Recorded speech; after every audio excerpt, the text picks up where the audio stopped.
Hello, my name is Rhodri Jeffreys-Jones and I'm the author of In Spies We Trust.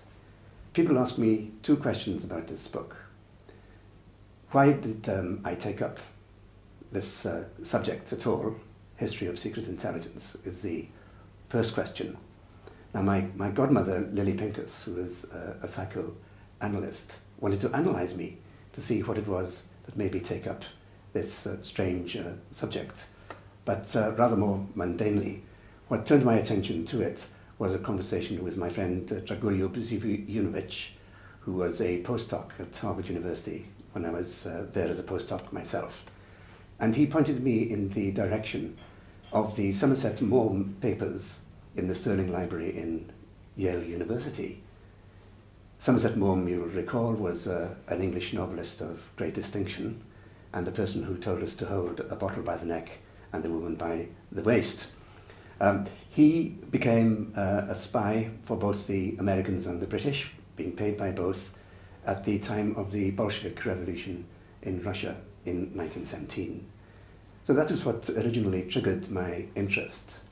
In more recent times, though, it's the weapons of mass destruction fiasco, with the American intelligence agencies getting things seriously wrong, leading to the war in Iraq and involving us in spite of the best efforts of our own intelligence people.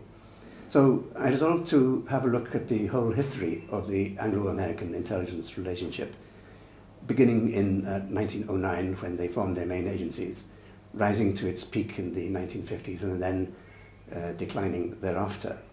And having done that, I wanted to turn my attention to possible alternatives from our point of view in Britain. What does the European Union have to offer in terms of intelligence cooperation?